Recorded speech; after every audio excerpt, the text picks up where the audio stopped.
محترم سامعین کرام، السلام علیکم ورحمۃ اللہ وبرکاتہ۔ اللہ پاک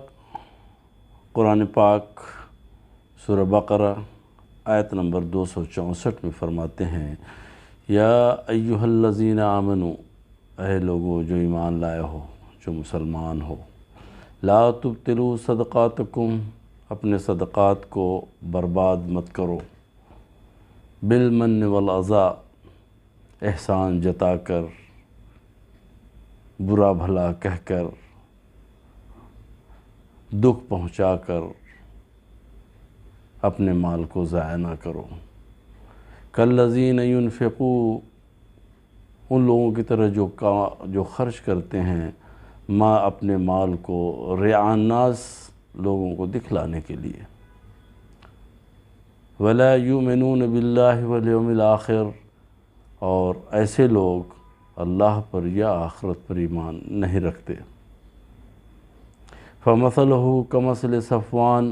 ان کی مثال ایسی ہے جیسے کوئی صاف ستھری چٹان ہو، علیہ تراب، اور اس کے اوپر مٹی کی تہ جمی ہو، فاصابہ وابل فترکہ صلدا، اور اس پر زوردار بارش آئے اور مٹی کو بہا کر لے کے چلی جائے، یعنی کہ وہ صرف چٹان کی چٹان رہ جائے۔ میرے بھائیوں، یہ بہت ہی غور کرنے کا مقام ہے۔ سب سے پہلی بات، اللہ پاک نے جب بھی قرآن میں کہیں پہ یا ایھا الذین آمنوا کہا تو ہم سب مسلمانوں کو، ہم سب ایمان لانے والوں کو بہت الرٹ ہو جانے کی ضرورت ہے کہ یہ بات ہم سے کہی جا رہی ہے، ایمان والوں سے کہی جا رہی ہے، یعنی کہ مسلمانوں سے کہی جا رہی ہے۔ اس بات پر بہت زیادہ غور و فکر میں لگ جانا چاہیے،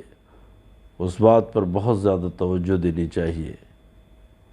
کہ یہ بات ہم سے ہو رہی ہے، اور اللہ پاک اگر ہم سے یہ بات کر رہا ہے یا ہم کو مخاطب کر رہا ہے تو یقیناً یہ بات بہت اہم ہوگی۔ اس لیے ہماری کوشش فوراً اس بات کی طرف ہونی چاہیے کہ ہم اس کو اچھی طرح سے سنیں، غور فکر کریں اور پھر اس پر عمل کرنے کی کوشش کریں۔ اس میں یہ بات بتانے کی کوشش کی گئی ہے کہ دیکھو، اللہ پاک تمہارے خیرات اور صدقات کا حاجت مند نہیں ہے، بالکل بھی نہیں ہے، کیونکہ تمہارے پاس جو کچھ بھی ہے سب اسی کا دیا ہوا ہے، اسی نے تمہیں دیا ہے، پھر اس کو اس کی ضرورت نہیں ہے۔ لیکن وہ تو بس یہ چاہتا ہے کہ لوگ لوگوں کے کام آئیں، لوگ غریبوں کے کام آئیں، لوگ مسکینوں کے کام آئیں، لوگ اپنے غریب رشتہ داروں کے کام آئیں، وہ یہ چاہتا ہے۔ اس لیے وہ ایسے لوگوں کو بالکل پسند نہیں کرتا جو کسی غریب کو ایک روٹی کھلا دیں اور پھر اس کے اوپر احسان جتا جتا کر اس کی عزت نفس کو خاک میں ملا دیں۔ ایسے لوگوں کو بالکل پسند نہیں کرتا۔ لوگوں کو دکھائیں، لوگوں کو بتائیں کہ میں نے اس کو دیا، میں نے اتنا دیا، میں نے ایسا کیا، تو یہ بہت ہی خطرناک عمل ہے۔ اسی لیے اللہ پاک ہم کو آگاہ کر رہا ہے کہ دیکھو ایسے اعمال سے بچو۔ ڈبل نقصان کہ تم پیسہ بھی اپنا خرچ کر رہے ہو، لوگوں کی مدد بھی کر رہے ہو اور دکھاوا بھی کر رہے ہو، یعنی تم کو ملنے ملانے والا کچھ بھی نہیں ہے، دینے کے باوجود بھی تم کو ملنا کچھ نہیں ہے، تمہاری آخرت میں کچھ بھی نہیں ہے۔ اس کی ریاکاری یا دکھلاوا خود اس بات کی دلیل ہے کہ ایسا شخص اللہ اور آخرت پر یقین نہیں رکھتا، کیونکہ اگر ایسا شخص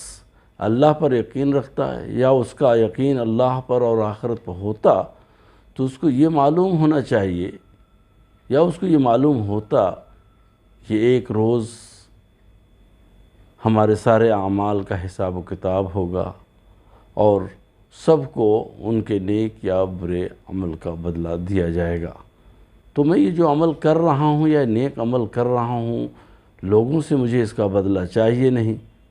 نہ تو لوگ دے سکتے، تو لوگوں کے بیچ میں مجھے بتانے کی کیا ضرورت ہے،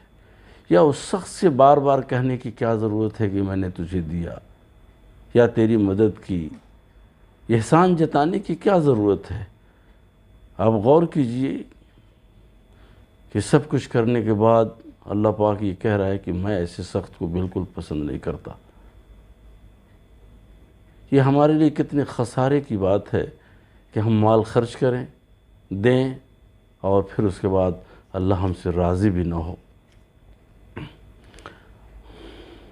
اور اگر اس کا آخرت اور اللہ پر ایمان ہوتا تو قطعی وہ دکھانے کا کام نہیں کرتا، یا دینے کے بعد لوگوں میں چرچا نہیں کرتا، یا اس کو ذلیل و خوار نہیں کرتا، بار بار اس کو طنز نہیں کرتا۔ ایسا کرنے والوں کی مثال اللہ پاک نے اسی لیے دیا ہوا ہے اس قرآن میں کہ ایسی ہے جیسے کوئی صاف ستھری چٹان تھی، پھر اس پر مٹی کی کافی تہ جمع ہوئی تھی، اور جب زوردار بارش آئی تو مٹی کی ساری تہ جو ہے بہہ گئی، ہٹ گئی، اور چٹان بالکل صاف ستھرا ہو گیا، یعنی چٹان کا چٹان ہی رہ گیا، یعنی اب اس کے اوپر کچھ نہیں ہے۔ یعنی ہمارے عمل،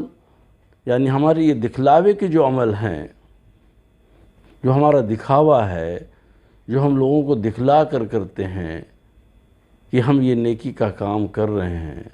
ہم ان کو صدقات دے رہے ہیں، ہم ان کو خیرات دے رہے ہیں، ہم ان کی مدد کر رہے ہیں، یہ سب کچھ کرنے کا کوئی فائدہ نہیں، کیونکہ اسی مٹی کی طرح بہہ جائے گا اور اس کا کوئی وزن نہیں ہوگا۔ تو اس کے صدقات کا یہی حال ہے کہ اس کے صدقات کا کوئی اجر اس کو نہیں ملتا، اور نیکی کا ترازو اس کا خالی یعنی صاف ستھرا رہ جاتا ہے، جیسے کہ وہ چٹان جس کے اوپر سے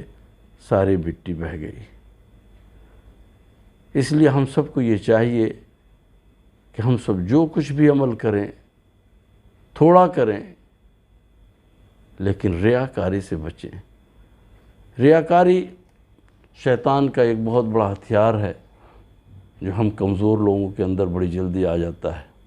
اللہ پاک سے ہر وقت یہ دعا کرتے رہنا چاہیے کہ میں نے جو کچھ بھی کیا اللہ پاک تیری رضا کے لیے کیا ہے، اور میں دکھلاوے کے لیے بالکل کرنا نہیں چاہتا، بلکہ اس سے پناہ مانگنی چاہیے کہ اللہ پاک میرا کوئی عمل ایسا ہو جس میں دکھلاوا ہو، کیونکہ دکھلاوا ہو جانے کے بعد یہ ٹوٹل عمل جو ہے شیطانی اس میں چلا جاتا ہے، اور اس کا کچھ بھی اجر نہیں ملتا، اور سب کچھ ہمارا برباد ہو جاتا ہے۔ اللہ پاک سے دعا ہے کہ اللہ پاک ہم سب لوگوں کو نیک اور بہتر عمل کرنے والا بنائے، جو دکھلاوے سے بالکل صاف اور پاک ہو۔ وآخر دعوانا ان الحمد للہ رب العالمین۔